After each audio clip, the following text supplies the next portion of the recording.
And so, I read this. This is an article, Shock Proof with Resiliency. This was written by Ari Lightman from Carnegie Mellon. And what I love about her approach to this, again, and to be honest with you, she was talking about companies. Okay, but I'm going to read something to you, and I want you to think about you. Because, like I said, if we're going off doing this work for corporations, why in the world are we not building up resilience for ourselves so that we can sustain the times? She opens up and says, at any moment, any company can take a hit that might impede its ability to produce and sell its goods or services. In other words, it may be disrupted. When this happens, the company's resiliency is put to test. But let me tell you how I get through. With the belt of truth. So if you want to know my set of principles, we're going to start there. There is a great teacher who has a book that many of us get, it's where we depend on. And it talks about truth. We're going to go through each of these. I think it's very important that you understand the times, because you got to tap into something much deeper in order to transcend. You can't transcend in your own human capacity. Doesn't work. So, truth. The very first thing I had to do is to look in the mirror and say, what are the things that I've been doing great that allowed me to do great? And in what things I have to be honest with myself. So people that say, oh, I did everything great and then lay off, that's fine. If you're perfect, that's great. I'm not. I have issues that I have to deal with every 3 months, every quarter. Maybe I got issues I have to deal with every day. You gotta tell the truth. You have to be a truth seeker and a truth teller. Because once you are self-aware and you understand how you show up in the present moment, you can run a room. And see, right now you need differentiation. And differentiation is going to come when you're able to show up in a room so self-aware that you're able to tap in and connect to people in a way that other people can't connect. The truth. The second thing is right. Being right-minded, having your right mind. The breastplate of rightness. See, it is so critical that we stay on the side of what things are right. Being honest, being morally good. When I think about the breastplate, I think about it's right here protecting the heart from the lungs all the way down. The heart. You got to protect your heart. Oh, my friends, I will tell you something. You can't let anything get into your mind. Your mind is part of the heart. It's all connected. It's one. So becoming more moral, that even in your anger, it could be angry. You could be angry at everybody. Like, oh my gosh, why did I get let go? No, it's not what we're going to do today. We're going to be morally right. Right in our heart. Wear the breastplate. We're going to protect that. Because that's part of our differentiation. It's part of your brand. You see? Peace. Ooh, y'all don't know. Y'all. Whew, I can talk about this all day. Peace. Shoes. Why would they say shoes are peace? Because every place your foot treads, every place you walk, you have to be a peacemaker. If it's chaos all around you, chaos everywhere around you, you are the person that's going to come in and bring peace into the atmosphere, freedom of disturbance, tranquility, remaining silent. Some of y'all talk too much. Some of y'all just need to shut up. And I'm not being, again, again. I need to shut up. Sometimes I need to go in a corner and just shut my mouth. Quit talking. Just Trice, shut up. Now, maybe this is not for you, but it is for me. Because the more I speak these things into the atmosphere, the negativity, and cause the chaos around me, I have no peace. Peace can't come when my mouth is open and when Trice, just shut up. We're going to talk about that because I could do a whole show called Shut Up. I could. I might do that.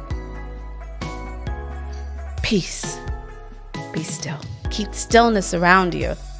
You'll be so surprised at the innovation, the ability to be able to look at yourself and see yourself in a new light. A new industry is going to come up. I will tell you, I had a problem to solve with the architecture and this architectural blueprint. I'm like, okay, how do we begin to think about these things differently? How do we create these abstract layers? All my mind start going. How do we begin to talk about, all the things that we're doing, all the competitive differentiation? And again, these are things I help startups do. And so when it comes that my contract or something's done, it's like, okay, we just got to keep going. Yes, we got to keep going. I need y'all to come with me. Keep going. Don't stop. Your gifts are needed. What next problem are you going to solve? So now you got this peace. And now it's faith. Faith. Complete trust and confidence in what you can't see. You want to know how to get through something? You better go sit down and get you a big bowl of faith with a spoon. With a spoon or fork. Faith. Yes. Shield of faith. And why the shield? Boy, I tell you. Because the shield, move to the left, move to the right, move up, move down, move back. Hey, I got faith. My faith is unmovable. It's not changeable. It's not negotiated. It is there. So I have faith that this next role is going to come. I have faith that, everything that I've asked for, that it's going to come even better and greater. And it's beyond hope. It's bigger than hope.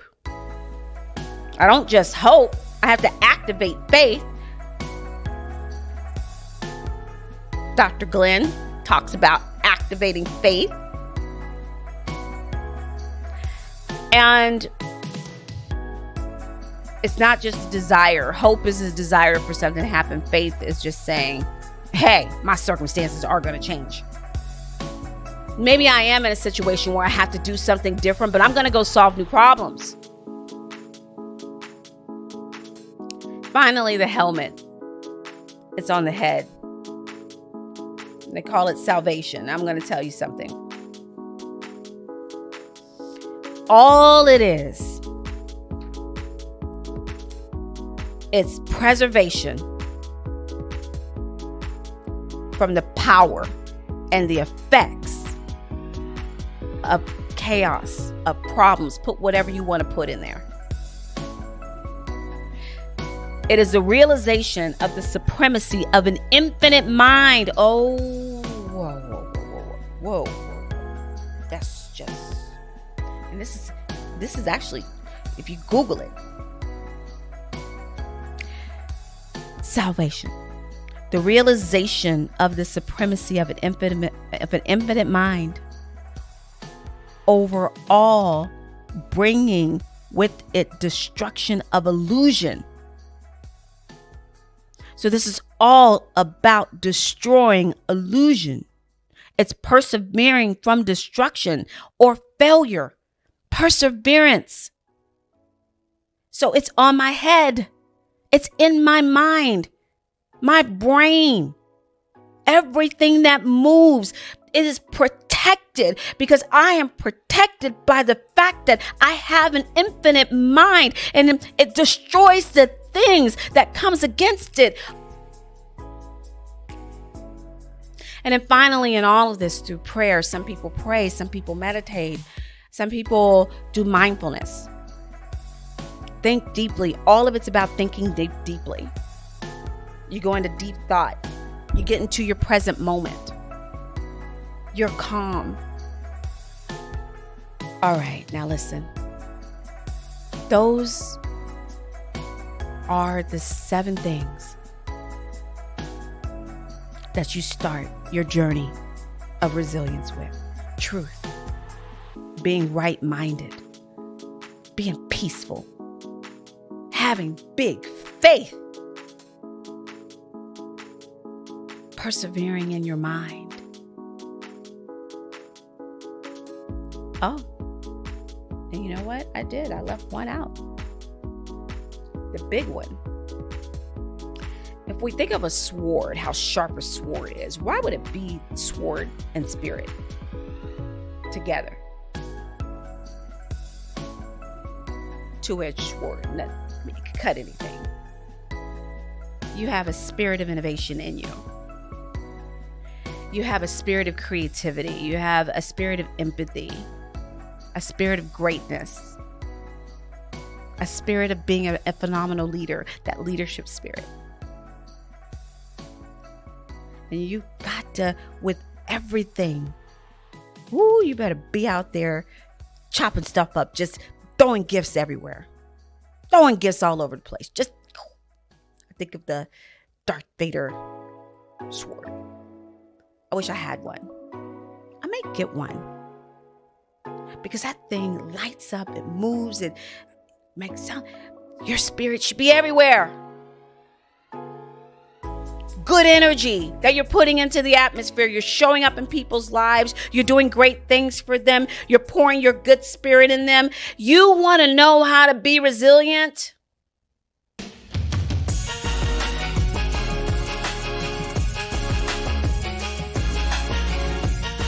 This is Unicorn Unleashed with Trice.